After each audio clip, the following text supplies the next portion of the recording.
Es lo único que te pido al menos hoy. Hola, buen día. Lo primero que tenemos que recordar para entender el electrocardiograma es la anatomía normal del corazón.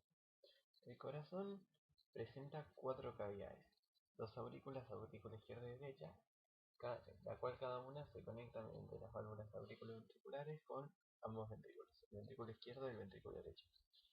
Es importante recordar que el ventrículo izquierdo presenta un espesor mayor que el ventrículo derecho. Además, es también importante saber que existen estructuras, células especializadas en la generación del impulso eléctrico y la conducción de este a través del corazón.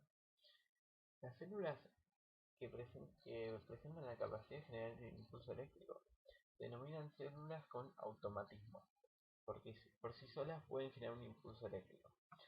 Estas células principalmente se ubican en dos estructuras del corazón: los nódulos sinusal o sino auricular y el nódulo auriculoventricular. Si bien ambas estructuras presentan automatismo, la frecuencia de descarga de ambas no es igual. La frecuencia de descarga del nódulo sinusal es mayor que la frecuencia de descarga del nódulo auriculoventricular. Es por eso que en condiciones normales el, el origen de los impulsos eléctricos de cada ciclo cardíaco viene dado por la estructura del nódulo sinusal debido a su mayor frecuencia con respecto al del nódulo AV, que presenta también automatismo pero a menor frecuencia. En condiciones normales, una vez originado el impulso en el nódulo sinusal, este impulso eléctrico se propaga a las células adyacentes, lo cual genera ondas, millones de pequeños vectores de impulsos eléctricos, en donde se va despolarizando célula tras célula. Es importante saber que este impulso se dirige en primera instancia a la aurícula derecha y a la aurícula izquierda debido a la ubicación en la aurícula derecha del nódulo sinusal. Además de esto, existen tres haces internodales que conectan el nódulo sinusal con el nódulo AV, que son estructuras del sistema de conducción especializadas en una conducción más veloz del nódulo sinusal al nódulo AV. Antes de seguir hablando sobre el sistema de conducción cardíaco, es importante recordar la morfología de ambos tipos de potenciales de acción que se pueden dar a nivel del corazón.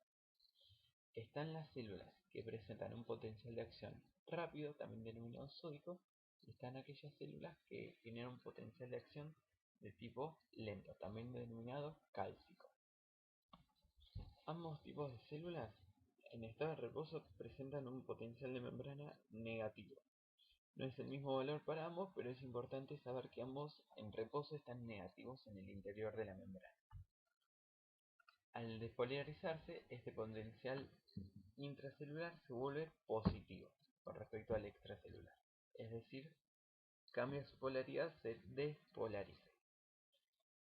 Aquí estamos observando las fases que presenta el potencial de acción de una célula rápida, también denominada célula sódica.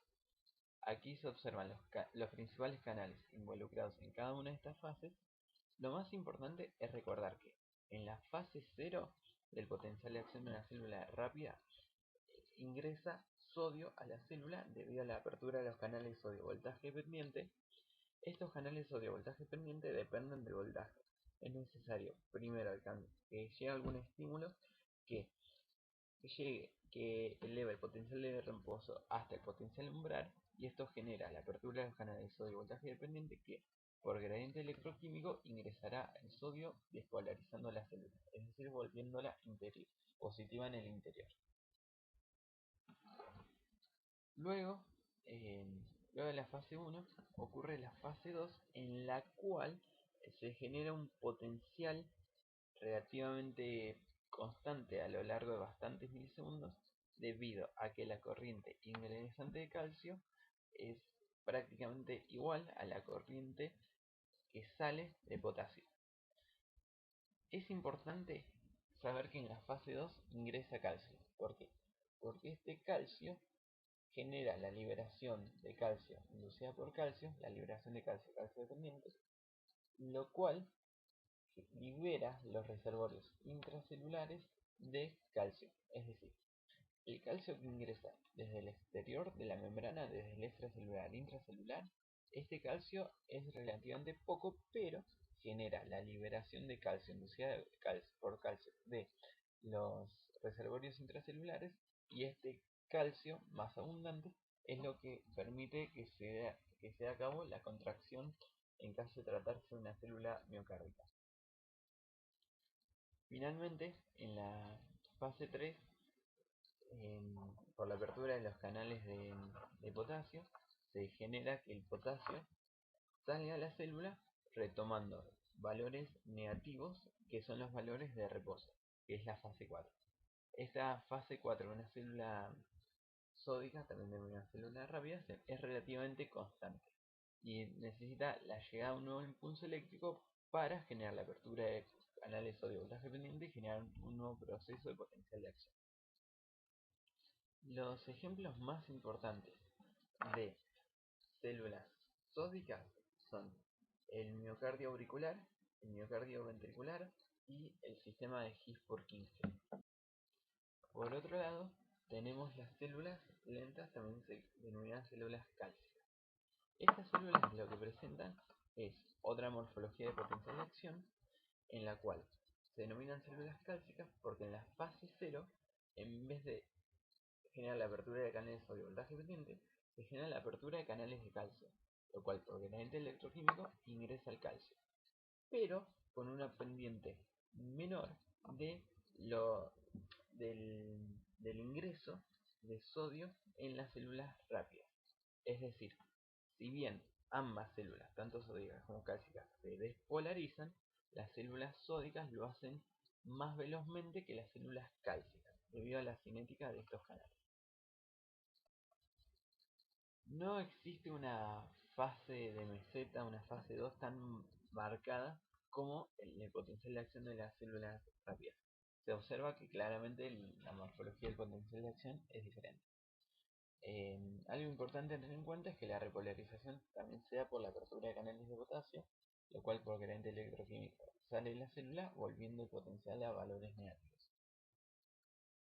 Algo característico y a tener siempre en cuenta de las células cálcicas es que cuando están repolarizadas, cuando están entre comillas en reposo, se genera una corriente Fanny, que es una corriente de ingreso de diversos cationes. Esta genera que lentamente vaya ascendiendo lo que sería la fase 4 de estas células, el potencial de acción de estas células, hasta que lentamente llegue al umbral, y en dicho umbral se genera la apertura de canales de calcio, con el siguiente desarrollo de todo el potencial de acción. La corriente Fanny es importante debido a que es lo que explica por qué las células cálcicas presentan automatismo. Las células cálcicas no tienen una fase 4, un potencial de reposo constante a lo largo del tiempo, sino que debido a esta corriente Fanny, lentamente va ascendiendo el valor del potencial, entre comillas, en reposo, hasta que llega un umbral, tiene la apertura de los canales de calcio con el consiguiente desarrollo del todo el potencial de acción cálcica. Dos ejemplos sumamente importantes de estructuras cardíacas que presenten células cálcicas, también denominadas células lentas, son los nódulos, nódulo sinusal y nódulo AV. Es importante tener en cuenta que ambos desarrollan un potencial de acción con una morfología relativamente similar, pero con una gran diferencia. El nodo sinusal lo desarrolla en menos tiempo que el nódulo AB. Esto genera que la frecuencia de descarga del nódulo sinusal sea mayor que la frecuencia de descarga del nódulo AB. Esto genera que, en condiciones fisiológicas, sea el nodo sinusal el origen de los impulsos eléctricos cardíacos. Una vez visto todos los tipos de potenciales de acción que se dan a nivel de las células cardíacas, se puede entender el por qué el impulso eléctrico cardíaco se origina en un primer momento en el nódulo sinusal. Y también esto permite entender por qué en algunos sectores del corazón, como por ejemplo en el miocardio o en el sistema de His-Purkinje, el impulso eléctrico se transmite de una manera rápida, mientras que en otros sectores, que son aquellos que las células son células de tipo cálcicas, este impulso se transmite pero de una manera mucho más lenta. Una vez originado el impulso eléctrico a nivel del nodo sinusal, este impulso se transmite hacia las células adyacentes, tanto por los haces internodales hasta el nódulo auriculoventricular, como por, por las células que conforman el miocardio auricular. La despolarización de las células del miocardio auricular, tanto de la aurícula derecha como de la izquierda, es lo que genera lo que se evidencia como la onda P en el electrocardiograma.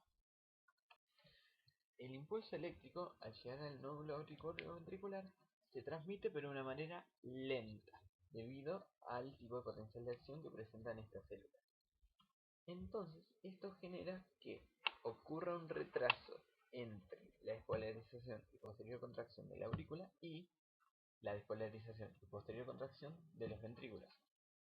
Esto genera un beneficio, que es que las aurículas se despolaricen y contraigan y que después lo hagan los ventrículos. Esto permite que se llenen mejor el ventrículo gracias a lo que se denomina patada auricular, que es la contracción de la aurícula que conforma el último porcentaje del llenado de los ventrículos previo a la contracción de estos. El retraso en la conducción eléctrica a nivel del nódulo auriculoventricular es lo que se evidencia a nivel del electrocardiograma como el intervalo PR. Luego el impulso se transmite del nódulo auriculoventricular al sistema His-Purkinje, al haz de His, el cual se divide en las dos ramas, la rama izquierda y la rama derecha. Es importante recordar que la rama izquierda se divide en dos fascículos, el fascículo anterior y el fascículo posterior. Todo este sistema His lo que desemboca es en haces cada vez de menor diámetro, lo cual constituyen las fibras de Purkinje, que son las responsables de la transmisión del impulso eléctrico al miocardio ventricular, con la consecuente despolarización de estos y posterior contracción.